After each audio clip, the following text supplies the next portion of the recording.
It's a beautiful day from wherever you are watching this class from. My name still remains Mr. Lucky, and today I will be taking you on the topic mensuration. By the end of this lesson, learner should be able to define mensuration. Learner should be able to calculate the length of arc subtended by an angle, and also learner should be able to calculate the area of sector and segments contained in a circle. Now, let's define mensuration. Mensuration is a division of mathematics that studies geometrical figure calculation and its parameters. And what are the parameters that mensuration considers? Mensuration considers parameters like area, length, volume, lateral surface, and also surface area. Now, in this particular topic, our focus will be on things like the length of the arc, the area of the segment, and the area of a sector of a circle. While in the subsequent class, we'll be looking at volume, like as in volume of prisms, volume of cylinders, and total surface areas of things like cone. So when it comes to mensuration, it outlines the principles of calculations and discusses all the essential equations and properties of various geometrical shapes and figure. Like I said earlier, we'll be considering figures like cone, shapes like cylinder, figure like prism, and all other total surface and all other solid shapes that we are used to. So let's look at this analogy. In this particular diagram, we have a circle and we have these two radius, which we call radii. Radius is 1, radii means 2 radius, makes 1 radii. So from this particular point to point B is 1 radius, and from this point again to point A is another radius. Now, the two radius are inclined at an angle theta to each other, and therefore the point where A touches the circumference of the circle to the point where B touches the circumference of the circle is regarded as the length of arc. Length of arc. So we'll call it the length of arc AB. While the angle of inclination between the radius A and B is the angle suspended by the arc.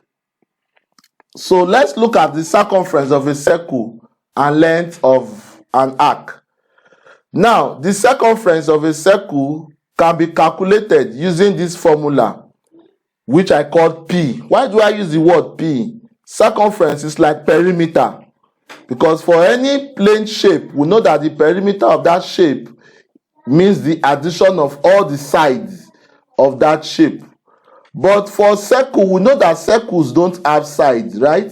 Rather, it has a roundabout shape. So if we take a rope and we measure from we choose any point on the circumference and we turn round back to point A, all the spaces that is traced by that is what called the circumference of that point A.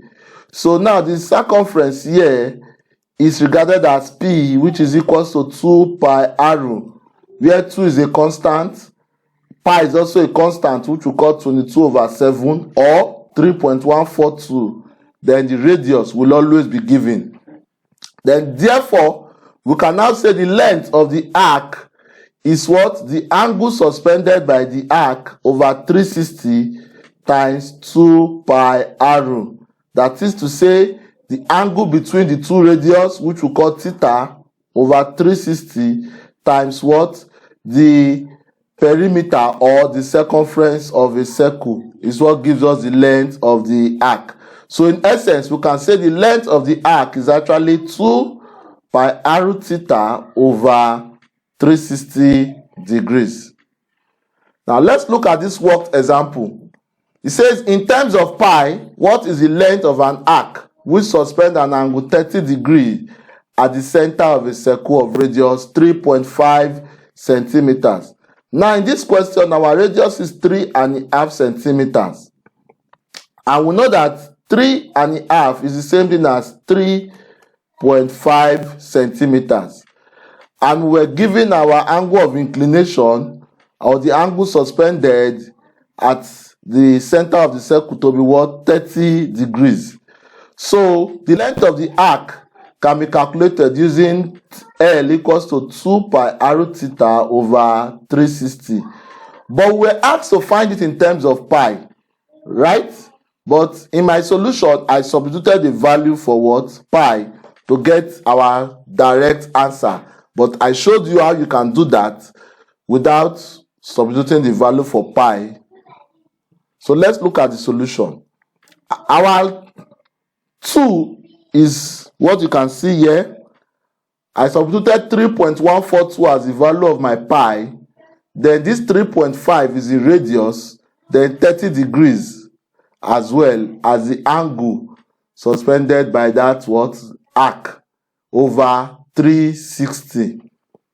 Now if we multiply 2 by 3.142 times 3.5 times 30 to give us 659.82. Then over 360 gives us 1.8328. Now, but in terms of pi as instructed in the question, all we need to do is using our formula, but we don't need to put the value for pi. We just state it as pi. So if we do that, we'll get what? 2 times 3.5 is 7. 7 times 30 is 210. You get 210 over 360, right? Then that pi, right? Then centimeter. Kindly ignore the square because this is length. Length does not have square. So if we divide 210 by 360, we reduce it. We'll reduce it to 7 over 12. So our answer becomes 7 over 12 pi centimeter. Now let's look at this video example. And how to find it. So let's say if we have a circle and we only want to find a portion of the arc length of the circle. Let's say this portion. The length of that segment in green is known as S, which is the arc length. And it's based on the angle theta. Let's say C is the center of the circle and this is A and B. The distance between points A and B around that around the edge of the circle is S. S is the arc length. The distance between C and A is the radius, which is the same as from C and A. So the arc length S is equal to the angle in radians times the radius. So for example, let's say if we have an angle of 5 radians and a radius of 12 feet, what is the arc length? So imagine a picture where R is 12 feet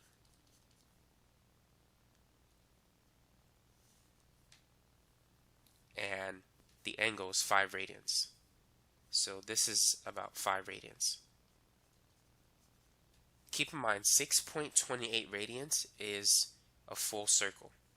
3.14 radians is half a circle. So 5 radians is more than half a circle.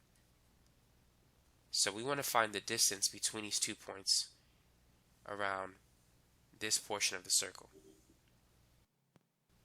That's what we're looking for.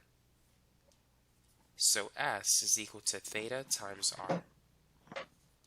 The angle is 5 radians, and the radius is 12 feet, but I like to think of it as 12 feet per radian. When I think of the word radius, I think of the length per radian. And notice that the unit radians cancel. So 5 times 12 is 60. So the arc length is 60 feet.